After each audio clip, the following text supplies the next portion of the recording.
Hey there, folks. I'm Joshua Orro, the Mustang Prince, and welcome to Mustang Prince Orro Reports. You know, have you ever thought that one of the most epic fantasy novels would ever be made into a stage musical?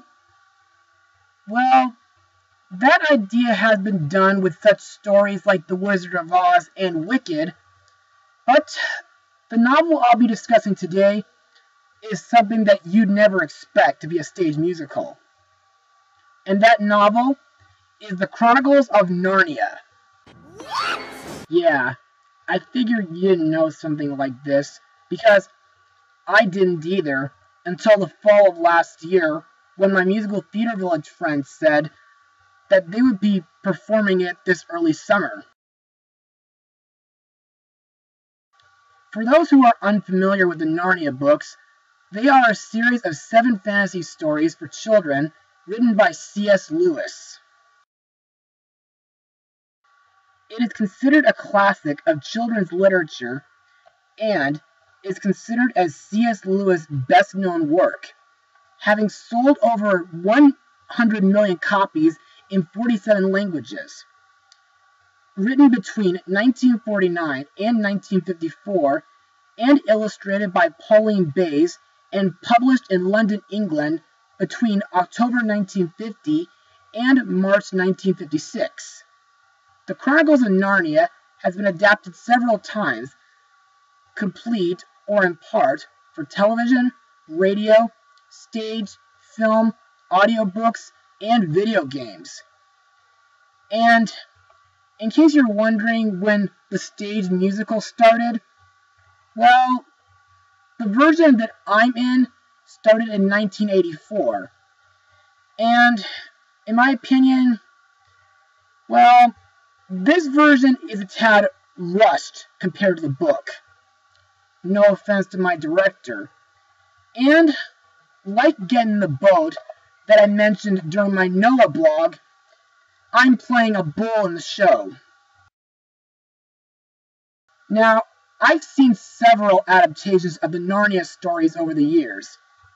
For example, I managed to watch the 1979 animated film on YouTube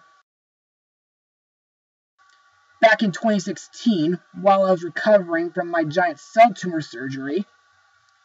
And I've seen Prince Caspian and The Voyage of the Dawn Treader before then.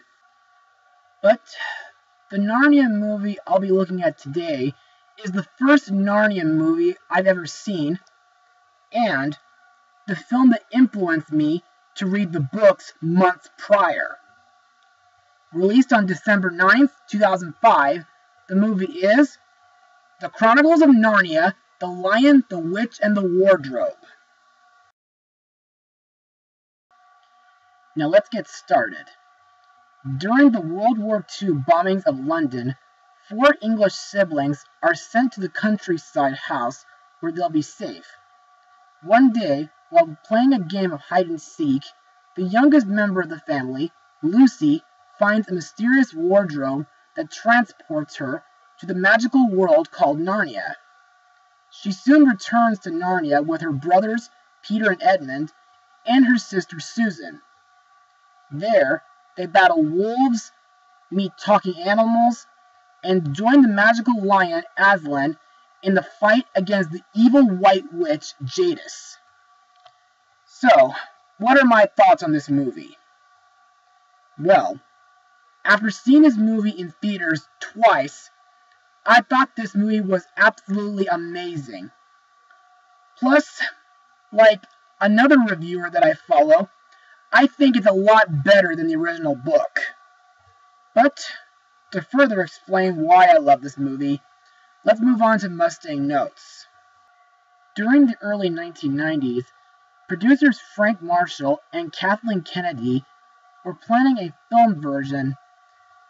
They could not find a space in Britain to shoot the film during 1996, and their plans to set the film in modern times made Douglas Grisham oppose the movie, in addition to his feelings that technology had yet to catch up. Perry Moore began negotiations with the C.S. Lewis estate in 2000. On December 7, 2001, Walden Media announced that they had acquired the rights to the Chronicles of Narnia. The success of Harry Potter and the Sorcerer's Stone prompted the producers to feel that they could make a faithful adaptation of the story set in Britain. When Guillermo del Toro was approached to direct Narnia, he immediately turned down the offer due to his commitment on Pan's Labyrinth.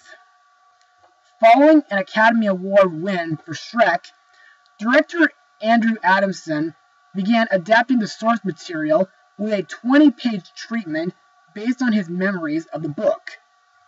As such, the film begins with a Lust Wave bombing and concludes with an enormous battle, although they do not take up as much time in the novel. You see, in the novel, the battle is not seen until Aslan, Susan, Lucy, and their reinforcements arrive. This was changed in the movie because Andrew Adamson said that he could vividly remember a huge battle. An example of how Lewis left a lot to the reader's imagination. Other small changes include the reason all 4 children come to Narnia, in that an accident breaks a window and forces them to hide in the wardrobe. Tumnus also never meets Edmund until the end of the story. Minor details were added to the Pevensies, such as their mother's name Helen, being the actual first name of Georgie Henley's mother. Finchley, as their home of the Pevensies, was inspired by Anna Popplewell, who actually is from Finchley. Also, Adamson also changed the circumstances in which Lucy first comes to Narnia. He felt it was more natural that she first sees the wardrobe while looking for a hide-and-seek hiding spot, rather than just exploring the house. The film also hints at Professor Kirk's role in The Magician's Nephew, such as the engravings on the wardrobe, when it is a simple one in the novel, and the professor's surprise and intrigue when Peter and Susan mention Lucy's discovery in the wardrobe. When Lewis wrote the novel, it was the first of the series, and the backstory later outlined by the subsequent books in the series did not exist. Additionally, in the story, the father of the Pevensie children is in London with their mother, but in the film, their father is fighting in the war, as Lucy states to Mr. Tumnus when they first meet in Narnia. Weta Workshop head Richard Taylor cited that Harmonious Bosch's The Garden of Earthly Delights as an inspiration for the movie. He felt Narnia had to be less dark and gritty than their depiction of Middle-earth in The Lord of the Rings, because it is a new world. Many of Weta's creature designs were designed for digital creation. So, when Howard Berger and KNB-FX inherited the practical effects work, they had to spend 3 months retooling approved designs for animatronics. Berger's children would comment and advise upon his designs. They suggested that the White Witch's hair to be changed from black to blonde, which Berger concurred with as he realizes that Swinton's wig looked too gothic. Now, in my opinion, the scenery in Narnia looks wonderful during the wintertime and springtime, and I think the scenes at night can sometimes be a bit intense, like when Tumnus escorts Lucy back to the lamppost, and the scene where Jadis performs the deep magic on Aslan. However, my favorite scene in the movie is the part where the kids first meet Father Christmas, played by James Cosmo, where Father Christmas gives the kids their Christmas presents in the form of weapons. Also, there are scenes that are pretty awesome, like when Peter slays Mogrim with his sword, and the ending battle between Peter, Edmund, and Jadis' army. Also, I'm surprised that Jadis' army is led by a minotaur named Oatman, who nowadays reminds me of my character in the Narnia show, except my character is a bull who's on Aslan's army. Also, the part where the kids become the new rulers of Narnia was really wonderful. Anyway, now that we got Mustang notes out of the way, let's move on to the cast. Let's start with our four main heroes, the Pevensie children. Peter, played by William Moseley. Susan, played by Anna Popplewell. Edmund, played by Skandar Keynes. And Lucy, played by Georgie Henley. To me, Peter is a brave and responsible boy, and he makes a magnificent leader.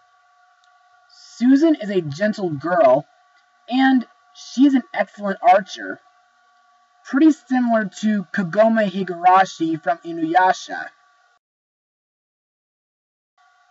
Edmund starts out like a selfish brat who unintentionally betrays his siblings, but he does learn from his mistakes after Aslan saved him.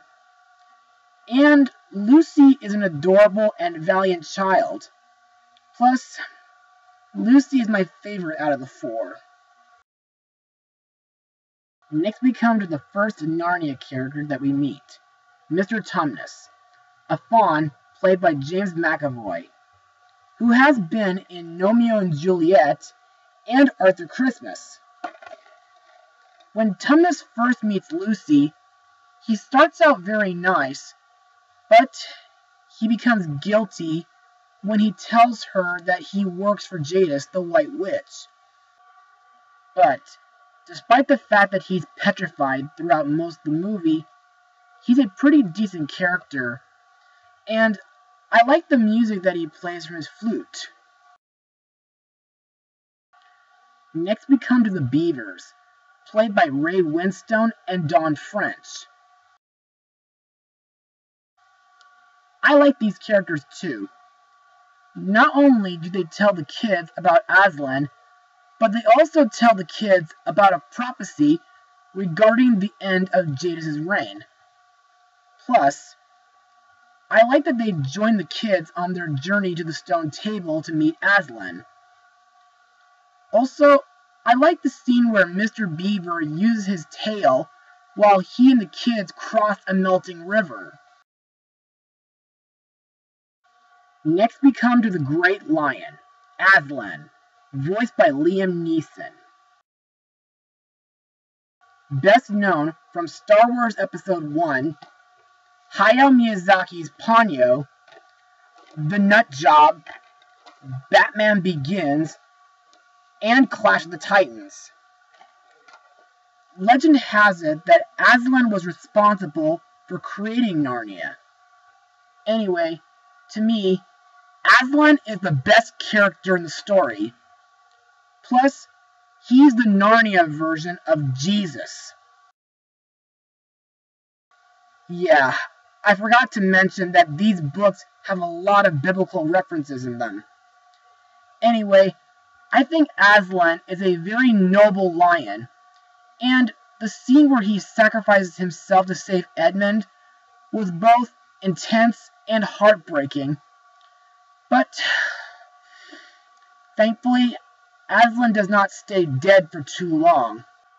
Also, aside from his sacrifice, Aslan does have other memorable moments, like when he uses his breath to restore Mr. Tumnus and all the other creatures who were petrified, and the part where he kills off the main villain. Finally, we come to the main villain of the story, Jadis, the White Witch, played by Tilda Swinton, who, after this movie, got to be in Doctor Strange and Isle of Dogs. In the story, Jadis holds Narnia under an eternal winter, without Christmas, spring, or summer. Plus, Jadis will stop at nothing to keep Narnia under her power. To me, Jadis is very cold and cruel, even nastier than the Snow Queen. If anyone attempts to cross her or defy her, she'll use her wand to petrify them. Plus, she's a bit manipulative, like during the scene where she first meets Edmund and treats him to some Turkish delight. Other actors in the film include Jim Broadbent, Elizabeth Hawthorne, Michael Madsen, Patrick Cake, Shane Ranji, Kieran Shaw, and Rupert Everett. And now, let's move on to my final words. Overall, The Chronicles of Narnia, The Lion, the Witch, and the Wardrobe is a terrific movie. Most of the movie stays true to the book, while adding in a few changes. The setting in Narnia is beautiful. The main four children are relatable. The beavers are great supporting characters. Jadis is a ruthless and threatening villain. And Aslan is a magnificent lion. Plus, this movie is packed with things that are thought-provoking and epic. And the final battle is absolutely incredible. I give this film a full 100%.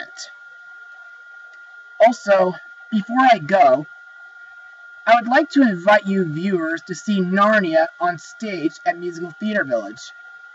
If you're interested, then by all means, go to the link listed here for ticket information. But you only have until July 8th to see it. Well, that's all for today, everyone. Be sure to join me again next time. Mustang Power!